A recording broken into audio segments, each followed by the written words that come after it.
जी हाँ छात्र, तो फाइनली कक्षा 9 में पूरक परीक्षा 2024-25 विषय सामाजिक विज्ञान सोशल साइंस का असली क्वेश्चन पेपर रात 8 बजे हम आपको लेकर आ चुके हैं। तो आपको बिल्कुल भी टेंशन नहीं लेना बच्चों। यदि आपने इस क्वेश्चन पेपर को सॉल्व कर लिया तो 100% गारंटी है कि आपके 75 में 75 नंबर आने से कोई भी नहीं रोक सकता।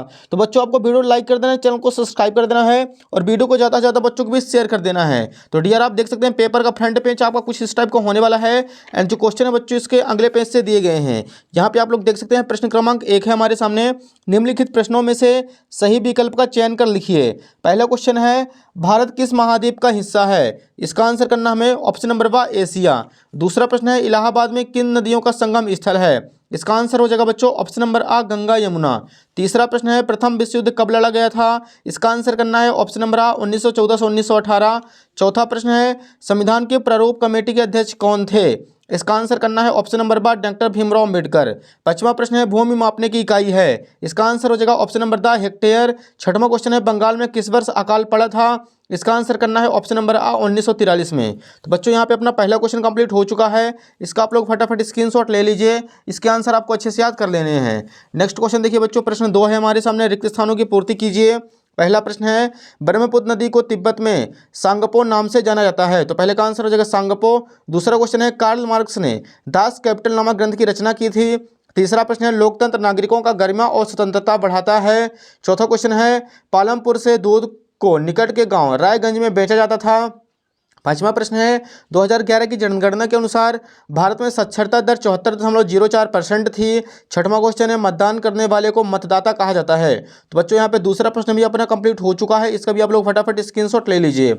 नेक्स्ट देखिए डियर, यहाँ पे प्रश्न 3 है हमारे सामने। निम्नलिखित जोड़ों को सही मिलान कर लिखिए। एक साइड है आ, दूसरे साइड है बा। पहला क्वेश्चन है महानदी, इसका आंसर हो जाएगा छत्तीसगढ़ में है।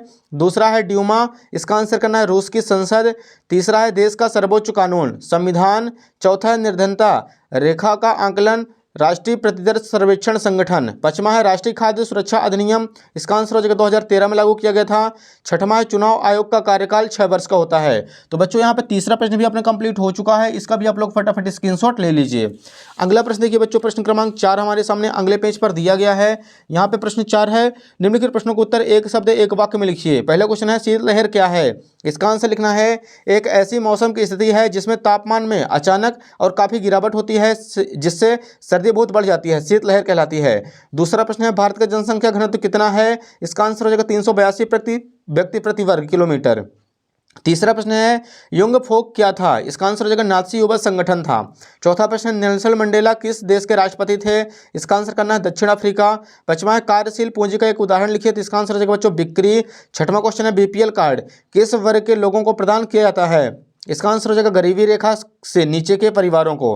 तो बच्चों यहाँ पे चौथा प्रश्न भी अपना कंप्लीट हो चुका है, इसके आंसर आप लोग यहाँ पे देख सकते हैं एंड इसका आप लोग स्क्रीनशॉट ले लीजिए। नेक्स्ट देखिए प्रश्न क्रमांक 5, निम्नलिखित कथनों में से सत्य अथवा असत्य कथन छांट कर लिखिए।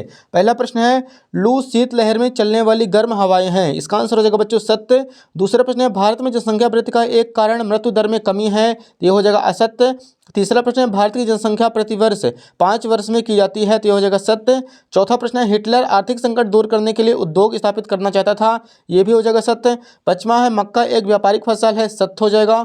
छठवां है चुनाव आयुक्त की नियुक्ति प्रधानमंत्री करता है, तो यह हो जाएगा बच्चों असत्य। एक बार फिर से आप लोग इसके आंसर देखिए, पहला आपको सत्य करना है, दूसरा असत्य, तीसरा सत्य, चौथा सत्य, पांचवा सत्य और छठवां हो जाएगा असत्य। इसका भी बच्चों आप लोग स्क्रीनशॉट फटाफट ले लीजिए, आपको अच्छे से इनके आंसर याद कर लेने हैं।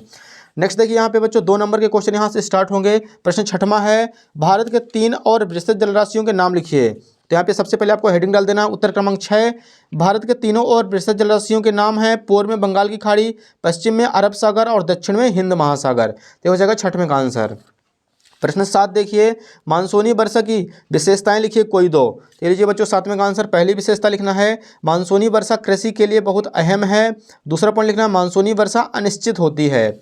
अगला प्रश्न 8वां है सदाबहार वन और पर्णपाती वनों में अंतर लिखिए। आप लोग बच्चों इसका अथवा कर लीजिएगा, नीम और तुलसी के एक एक औषधि उपयोग लिखिए। तो लीजिए बच्चों 8वें का आंसर नीम शरीर की गंदगी साफ करता है और तुलसी लीवर को मजबूत बनाती है, यह हो जाएगा 8वें का अथवा। प्रश्न 9 देखिए बच्चों मैंग्रोव वन की विशेषताएं लिखिए कोई दो। तो ये लीजिए बच्चों 9वें का आंसर लिखना हमें। पहला हो जाएगा मैंग्रोव वनों में कई तरह के पेड़ पौधे और झाड़ियां होती हैं। दूसरा पॉइंट करना है मैंग्रोव वनों में कई तरह के जीव जंतु रहते हैं। अगला प्रश्न देखिए बच्चों 10वां है जैकोबिन क्लब के सदस्य कौन थे। तो ये लीजिए बच्चों 10वें का आंसर लिखना हमें। जैकोबिन क्लब के सदस्य मुख्यतः छोटे दुकानदार तथा कारीगर जैसे जूता चप्पल बनाने वाले नौकर व दिहाड़ी मजदूर आदि थे जो समाज के कम समृद्ध हिस्से में आते थे। तो हो जाएगा बच्चों 10वें का आंसर। इसका भी आप लोग स्क्रीनशॉट ले लीजिए। अगला क्वेश्चन देखिए बच्चों अगले पेज पर दिया गया है। प्रश्न क्रमांक 11 है हमारे सामने। खूनी रविवार की घटना क्या थी। तो ये लीजिए बच्चों 11 का आंसर लिखना हमें। रूस के सेंट पीटर्सबर्ग में 22 जनवरी 1905 को हुई थी। इस दिन जार की सेना ने शांतिपूर्ण मजदूरों और उनके परिवारों के जुलूस पर गोलियां चलाई थी। यही खूनी रविवार की घटना थी। अगला प्रश्न क्रमांक 12 है युद्ध से जंगल क्यों प्रभावित होते हैं। ये लीजिए बच्चों 12 का आंसर लिखना हमें। युद्ध के समय जंगलों में आग लग सकती है जिससे वनस्पति और जीव जंतु नष्ट हो जाते हैं। अगला प्रश्न 13 है वयस्क मताधिकार क्या है। तो लीजिए बच्चों 13 का आंसर लिखना है। सभी नागरिक जो 18 वर्ष और उससे अधिक उम्र के हैं उनकी जातीय शिक्षा धर्म प्रजाति आदि परिस्थितियों के बावजूद वोट देने का अधिकार स्वतंत्र है। वयस्क मताधिकार कहलाता है।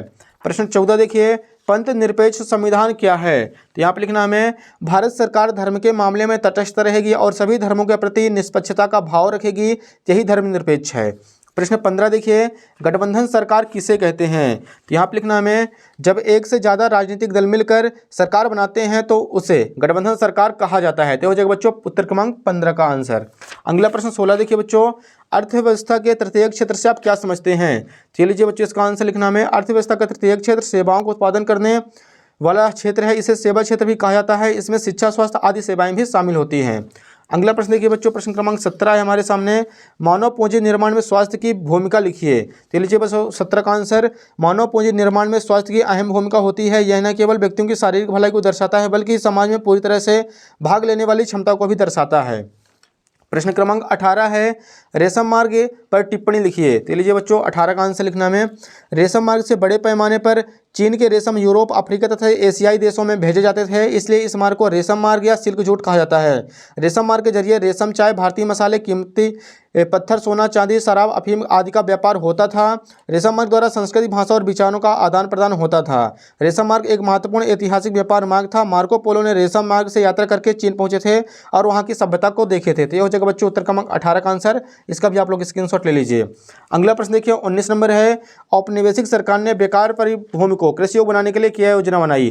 तो लीजिए बच्चों 19 का आंसर ऐसी जमीन जिससे ना कोई लगान मिलता था ना ही उत्पादन होता था को अंग्रेजों ने बेकार माना था। उसे कुछ खास लोगों को दे दी गई थी और कृषि कार्य हेतु उन्हें प्रोत्साहित किया गया था। कुछ लोगों को गांव का मुखिया बना दिया गया था ताकि वे उस जमीन पर खेती कार्य को ठीक ढंग से करवाएं। यह जमीन चरवाहों की थी जिनका चरवाहे नियमित रूप से इस्तेमाल किया करते थे। तो यह जाएगा बच्चों 19 का आंसर। इसका भी आप लोग स्क्रीनशॉट ले लीजिए।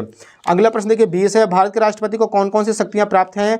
आप लोग इसका अथवा कर लीजिएगा। प्रधानमंत्री पद के लिए क्या क्या योग्यताएं होनी चाहिए। तो यहाँ पर लिखना है प्रधानमंत्री पद के लिए योग्यताएं निम्न है। पहला हो जाएगा वह भारत का नागरिक हो, वह कम से कम 25 वर्ष की आयु पूर्ण कर चुका हो, वह लोकसभा का सदस्य होना चाहिए, वह किसी सरकारी लाभ के पद पर ना होते। हो जाएगा बच्चों 20 का आंसर। अगला क्वेश्चन देखिए बच्चों प्रश्न क्रमांक 21 है हमारे सामने अगले पेज पर। भारत के मानचित्र को में निम्नलिखित को दर्शाइए। पहला हो जाएगा मालवा का पठार, दूसरा लक्षद्वीप, तीसरा चिल्का झील, चौथा हो जाएगा कंचनजंगा। नेक्स्ट क्वेश्चन 22 है भारतीय संविधान द्वारा नागरिकों को कौन कौन से मौलिक अधिकार दिए गए हैं, किन्हीं चार को समझाइए। तो लीजिए बच्चों उत्तर क्रमांक 22 का आंसर। भारतीय संविधान द्वारा नागरिकों को निम्न मौलिक अधिकार दिए गए हैं। पहला लिखना है समानता का अधिकार। इस अधिकार के द्वारा प्रत्येक नागरिक को कानून की समझ समानता तथा भेदभाव अस्पृश्यता और उपाधियों का अंत कर दिया गया है। सरकारी नौकरियों में बिना जाति धर्म लिंग आदि का भेदभाव किए समानता है। दूसरा लिखना स्वतंत्रता का अधिकार। स्वतंत्रता के अधिकार के अंतर्गत नागरिकों को भाषण देने तथा विचार प्रकट करने, देश में किसी भी स्थान पर घूमने फिरने आदि की स्वतंत्रता है। तीसरा पॉइंट लिखना है शोषण के विरुद्ध अधिकार। इस अधिकार के अनुसार मानव के क्रय विक्रय, किसी से बेचकर तथा 14 वर्ष से कम आयु वाले बच्चों को कारखानों खानों या किसी खतरनाक धंधे पर काम करने पर रोक लगा दी गई है। चौथा है धार्मिक स्वतंत्रता का अधिकार। किसी व्यक्ति को अपने धर्म को मानने, उसका पालन करने और उसका प्रचार करने की आज़ादी देता है। यह एक मौलिक अधिकार है। तो बच्चों यहाँ पे प्रश्न क्रमांक 22 भी अपना कंप्लीट हो चुका है। इसका भी आप लोग फटाफट स्क्रीनशॉट ले लीजिए। आपको इसके आंसर अच्छे से याद कर लेने हैं। अगला प्रश्न देखिए 23 नंबर है भारत में निर्धनता के क्या कारण है। तो लीजिए बच्चों लास्ट क्वेश्चन 23 का आंसर लिखना है। भारत में निर्धनता के कारण निम्न है। पहला हो जाएगा तीव्र गति से बढ़ती जनसंख्या। इस समय जनसंख्या की दृष्टि से भारत का विश्व में पहला स्थान है। बढ़ती हुई जनसंख्या का अर्थ वह है वस्तु की अपार मांग में वृद्धि करना। दूसरा पॉइंट पूंजी निर्माण का अभाव। पूंजी निर्माण आर्थिक विकास की आधारशिला है परंतु पूंजी निर्माण की दर भारत में अपेक्षाकृत कम है। तीसरा पॉइंट बेरोजगारी। निर्धनता का एक प्रमुख कारण बेरोजगारी है।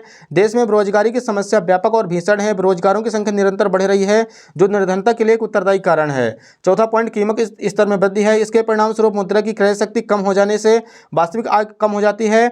यही कारण है कि जनसंख्या वृद्धि की दर कीमत स्तर में वृद्धि हो रही है। तो बच्चों, ये 23 का आंसर आप लोग इसका स्क्रीनशॉट ले लीजिए। तो बच्चों, अपना पूरा का पूरा असली क्वेश्चन पेपर कंप्लीट हो चुका है। वीडियो को लाइक कर दीजिए, चैनल को सब्सक्राइब कर दीजिए और आपको ज़्यादा से ज़्यादा बच्चों के बीच वीडियो को शेयर कर देना है।